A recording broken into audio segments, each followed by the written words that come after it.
Hello viewers, আসসালামু আলাইকুম। আমি সোহাগ আছি আপনাদের সাথে আজকে পর্তুগালের ফারো সিটি থেকে অ্যাকচুয়ালি, ঠিক আছে। তো আপনারা রিসেন্টলি অনেকে জানেন যে পর্তুগালের শেপ এন্ট্রি বন্ধ করে দেওয়া হয়েছে। আমি সেই সম্পর্কে আজকে আলোচনা করব। আমি চাইলে ভিডিওটা আরও আগেও ছাড়তে পারতাম, সাথে সাথে হয়তো আমার ভিউ একটু বেশি হতো, বাট আমি পরিপূর্ণভাবে সম্পূর্ণ নিউজ না জেনে, সম্পূর্ণ কোনো কিছু না জেনে আন্দাজে কোনো মানে রং ইনফরমেশন বা ফেক ইনফরমেশন আমি কখনো দেই নাই, নেক্সটেও দিব না। মোটামুটি জিনিসটা একটা স্টাডি করে নিয়ে, মোটামুটি গভর্নমেন্টের থেকে যেই নিউজগুলো আছে সেগুলো নিয়ে আমি মোটামুটি আমার জ্ঞানের মতো যা আছে সেগুলো নিয়ে যা যা হয়েছে এবং সত্য কাহিনী নিয়ে আমি এই ভিডিওটা করব, এবং ভিডিওতে যেই তথ্যগুলো আমি দেবো সেটাই হচ্ছে মানে অথেন্টিক ইনফরমেশন, ঠিক আছে। তো ভিডিওটা শুরু থেকে শেষ পর্যন্ত আমাদের সাথে থাকেন। আপনার অরিজিনাল যে ঘটনা কী হয়েছে না হয়েছে এগুলো সমস্ত কিছু আপনি জানতে পারবেন, কেন হয়েছে, কী হয়েছে এবং পরবর্তীতে কী হইতে পারে সব কিছু আমি নিয়ে আলোচনা করব। তো ঠিক আছে, চলেন আমি শুরু করি। আচ্ছা, আমি ফার্স্টে আসি যেটা আসলে কি সেভেনটি কি বন্ধ করে দিচ্ছে নাকি, ঠিক আছে। এটা এই নিউজটা কতটুকু সত্য, কতটুকুই অনেকে অনেক ধরনের কথাবার্তা বলতেছেন। যেটা সত্য, এটা আসলে অফিসিয়ালি ভাবে বন্ধ করে দিচ্ছে, এটা কারো মুখের কোনো কথা না, এটা অফিসিয়ালি আসলে বন্ধ করে দিচ্ছে সেভেনটি। আগে আপনারা বিভিন্ন দেশ থেকে, সেটা সমুদ্র পাড়ি দেওয়া হোক বা আকাশপথে হোক, যেভাবে আসতেন ইউরোপের দেশ থেকে, ঠিক আছে, অন্যান্য দেশ থেকে পর্তুগালে আসতেন, একটা আশা নিয়ে আসতেন যে পর্তুগালে একটা কার্ড বানাবেন, যে কার্ডটার ভ্যালু অনেক বেশি, ঠিক আছে। তো এখন থেকে সেই জিনিসটা আর হইতেছে না। এই জিনিসটা অনেক আগে থেকেই বলা হইতেছিল এবং বিভিন্ন ইউরোপের দেশ থেকে চাপ দেওয়া হইতেছিল, এবং এমনকি তাদেরকে এমনও কিছু বলা হয়েছিল যে ইউরোপের অন্যান্য যে দেশগুলো, শক্তিশালী দেশগুলো, কেননা আপনার এই অন্যান্য দেশের যে ভিসাগুলো আসে সেই ভিসাগুলো ওরা ইস্যু করে, কিন্তু সবগুলাতে যেই মনে করেন যে ভিজিট ভিসা থাকে, বিজনেস ভিসা থাকে বা আদার সাইডে কিছু ভিসা থাকে, বিশেষ করে ওয়ার্ক পারমিট ভিসা থাকে, সেই ভিসাগুলো অন্যান্য দেশগুলো ইস্যু করে, কিন্তু ওই সব দেশে না থাকে আমাদের দেশের বাঙালি ভাই আছে, প্লাস ইন্ডিয়ান কিছু আছে, পাকিস্তানি আছে এবং আদার্স অন্যান্য কিছু আছে। আমি বললাম জাস্ট বাঙালিরা এই জিনিসটা বেশি মিস ইউজ করে। তো ওই কারণে ইউরোপিয়ান ইউনিয়ন কিন্তু জানে যে অন্যান্য দেশের ভিসা ইস্যু হইলেও এরা থাকে না। কি করে এরা ওই যে লাল পাসপোর্টের নিশাতে বা আপনার রেসিডেন্ট কার্ডটার যেই ভ্যালু আছে পর্তুগালের, সেটার কারণে অন্যান্য দেশে না থাকে পর্তুগালে আসে, এবং পর্তুগালে কোনো চেক নেই, কোনো কিছু নেই। এটা এক সময় তারা ট্যাক্স নিয়ে এই রেসিডেন্ট কার্ডটা দিয়ে দেয়। তো এই জন্য বিভিন্ন ইউরোপের যে বড় বড় দেশগুলো ছিল সেই দেশগুলো অতিরিক্ত হারে চাপ দেওয়াতে এখন এই জিনিসটা করে তারা বাধ্য হয়েছে। ইভেন রিসেন্টলি এখানকার গভর্নমেন্টও চেঞ্জ হয়েছে, গভর্নমেন্ট চেঞ্জ হওয়ার কারণে তারা এই জিনিসটা পদক্ষেপ নিয়েছে। এখন জিনিসটা এটা অফিসিয়ালি 3 তারিখে এই জিনিসটা এই আইনটা তাদের এখানে এই সরকার এটা মোটামুটি একটা পাস করছে, এবং 3 ঘন্টা পরে, 3 ঘন্টার মধ্যেই এখানে যে প্রেসিডেন্ট, সেই রাষ্ট্রপতি জিনিসটাতে সাইন করে দিয়েছে। সাইন করে দেওয়ার পর 3 তারিখ পর্যন্ত, জুন মাসের 3 তারিখ পর্যন্ত, 2024-এর জুন মাসের 3 তারিখ পর্যন্ত এখানে যারা শেপ এন্ট্রি ছিলেন বা রাত 12টার আগ পর্যন্ত করতে পারছে, কিন্তু 12টার পরে থেকে ওই শেপ এন্ট্রিটা আর করা যায় না এবং ওয়েবসাইটে ঢোকা যায় না। ওয়েবসাইটটা আগে শেপ এর নামে ছিল, আপনারা জানেন যে শেপ সংস্থাটা চেঞ্জ হয়ে আইমা হয়েছে। তো এটা 2 দিন পরে এখন আবার আজকে যেটা আমি আজকে ভিডিওটা করছি 5 তারিখে, ঠিক আছে। তো 5 তারিখে এখানে ওয়েবসাইটে আপনি অ্যাক্সেস করতে পারতেছেন, সেই যে আগে যে শেপ ছিল সেই শেপটা চেঞ্জ হয়ে এখন আইমা হয়ে গেছে, ঠিক আছে। কিন্তু নতুন করে শেপ আপনি এন্ট্রি করতে পারতেছেন বা নতুন করে শেপ লক করতে পারতেছেন না, ঠিক আছে। এন্ট্রি হইলেও লক করতে পারতেছেন না। তো যারা 3 তারিখ পর্যন্ত ফাইলটা লক করছিলেন তারাই এখন সিকিউর, তারাই এখন ভাগ্যবান, তারাই লাস্ট পর্যন্ত আপনার পাইবেন, কার্ডগুলো পাইবেন। কিন্তু পরবর্তীতে এখন আর শেপ এন্ট্রি হইতেছে, এটা অফিসিয়ালভাবে ক্লোজ, শুধু না অফিসিয়ালভাবে এটা নিউজ দিয়ে ক্লোজ হয়েছে, এটাই সত্য কথা। এখন আমি আসি এই যে শেপ এন্ট্রিটা হঠাৎ করে কোনো নির্দেশনা ছাড়া, কোনো কিছু ছাড়া একদম তাড়াতাড়ি এই জিনিসটা কেন করলো এবং কেন করতে বাধ্য হইলো নাকি, বা তাদেরকে কে করাইছে। আমি মোটামুটি একটু আগেও বলছি যে কেন করছে, ইউরোপের বিভিন্ন দেশ থেকে চাপ দিছে, ঠিক আছে। তারপর আরও যে জিনিসগুলোর জন্য আমার মানে ব্যক্তিগত যে মতামত, এই জিনিসগুলা অতিরিক্ত হারে মিসইউজ হয়েছে, পর্তুগাল দেশটার অতিরিক্ত হারে মিসইউজ হয়েছে। যেভাবে পারছে, সমুদ্র পথ দেওয়া হোক, অবৈধ পথেই ম্যাক্সিমামই আসে আমাদের বাঙালিরা এখানে পর্তুগালের ভিসা দিয়া, মানে আমি নিজে পর্তুগালের ভিসা দিয়ে আসছি, তো আমি একটা প্রাউড ফিল করতে পারি।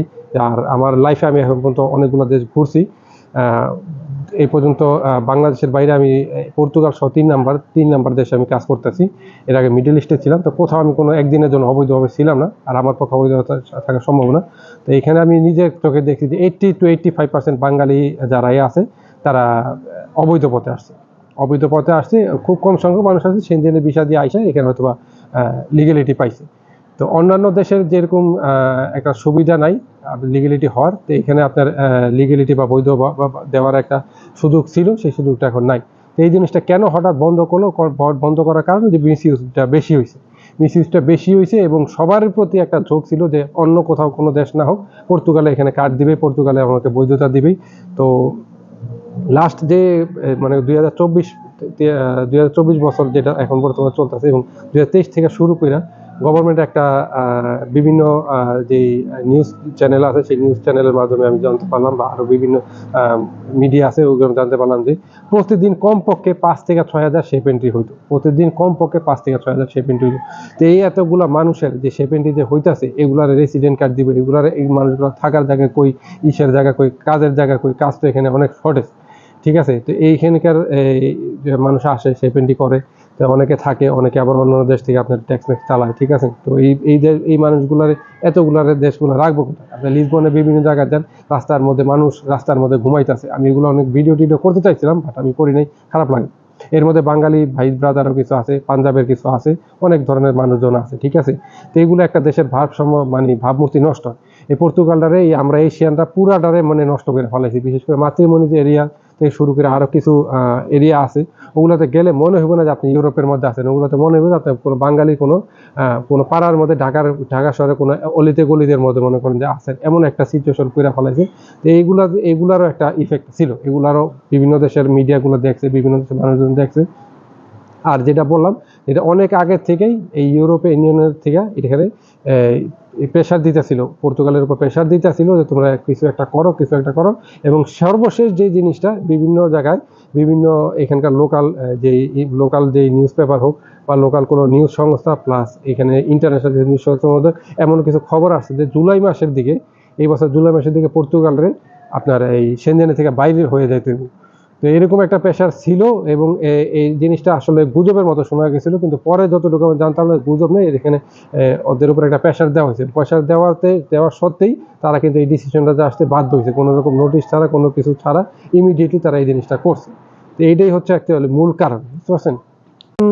যেই কথাটা আমি বলতে চাইছি সেটা হচ্ছে এটাতে লস হয়েছে কার এবং প্রফিট হয়েছে কার, এই জিনিসটা আমি একটু আলোচনা করি। লস হয়েছে যারা চিন্তা করতেছিলেন যে রোমানিয়ার ভিসা পাইবেন, ক্রোয়েশিয়াতে আসবেন, সার্বিয়াতে আসবেন, আইসা কোনো মতে যেহেতু রোমানিয়া সেনজেন হয়ে গেছে গা, বুলগেরিয়া সেনজেন হয়ে গেছে গা, আর ক্রোয়েশিয়া তো সেনজেন আছেই, অনেক আগেই হয়ে গেছে গা। তো কোনো ভাবনা নাই, চিন্তা নাই, একদম সুন্দর মতো আইফেল টাওয়ারে ওখানে দেশে কাজ করবেন, ইতালিতে কাজ করবেন, এখানে একটা শেপ এন্ট্রি করবেন, বাস এখানে আপনার কার্ড মার্ড নেবেন আর অন্যান্য দেশ থেকে আপনার ভালো ভালো ইউরো ইনকাম করবেন। ঠিক আছে, তো এই জিনিসটা আপনাদের স্বপ্নটা আর বাস্তবায়িত হইতেছে না, আগে হইতেছিল বাট এখন টোটালি বন্ধ। আর বিশেষ করে নন সেনজেন যে কান্ট্রিগুলো আছে কিছু কিছু, যেমন সার্বিয়া আছে, তারপর মেক্সিডোনিয়া আছে, যারা চিন্তা করতেছিলেন যে গেম টেম দিবেন, পালায় পুলায় আইবেন, ঠিক আছে, সমুদ্রের মধ্যে পাড়ি দেওয়া বা জঙ্গল মঙ্গল হাইটে আয়া পর্তুগালের কার্ড নেবেন এবং পর্তুগালের পাসপোর্ট নেবেন, তাদের জন্য স্বপ্নটা দূর স্বপ্ন হয়ে গেছে। ঠিক আছে, তা এরাই মনে করেন সবচেয়ে বেশি ক্ষতিগ্রস্ত হয়েছে। আর বিশেষ করে যারা মনে করেন যে চিন্তা করতেছেন যে ব্যাংক ব্যালেন্স দেখা একটা দেশের সেনজেন একটা ভিসা নেবেন এবং সেটা দিয়ে লিগেল এন্ট্রি করবেন, শেপ এন্ট্রি করবেন, ঠিক আছে, তারা আইসা এখানে রেসিডেন্ট নেবেন, লিগেল হইবেন এবং ফ্যামিলি নিয়ে এখানে সেটেল হইবেন, তাদের জন্য দুঃস্বপ্ন। ঠিক আছে, তাদের জন্য আর কোনোভাবে হইতেছে না। অন্যান্য কোন দেশে কিছু করতে পারেন কিনা সেটা নিয়ে আমি পরে আসবো, ভিডিওটা দেখেন। ঠিক আছে, তো আমার মতে বাঙালি যারা আছে এরা বেশি লস হয়েছে। ঠিক আছে, আর লস হয়েছে কারা? যারা মনে করেন যে এই যে অবৈধ কাজগুলো যে করতো, আপনার যেই টাকা দিয়ে যে কন্ট্রাক্ট বেচতো, তারপর আপনার সিটের ব্যবসা করতো। এখানকার পর্তুগালের আপনার একটা সিটের চাহিদা বা একটা অ্যাকোমোডেশনের চাহিদা কতটুকু একটা মনে করেন যে শর্টেজ থাকে, এগুলো যারা এখানে থাকে তারা জানে। ঠিক আছে, ইভেন আমি নিজেও মনে করেন এই প্রবলেমটাতে সাফার করছি। আমি দীর্ঘ প্রায় 7 থেকে 8 মাস একদম এমন একটা এলাকার মধ্যে ছিলাম যেখানে আশেপাশে যোগাযোগের ব্যবস্থা খুব খারাপ ছিল। ডিউটিতে আমার যাইতে মোটামুটি কষ্ট হতো, বাট আলহামদুলিল্লাহ এখন একটা সিটির মধ্যে আসছি।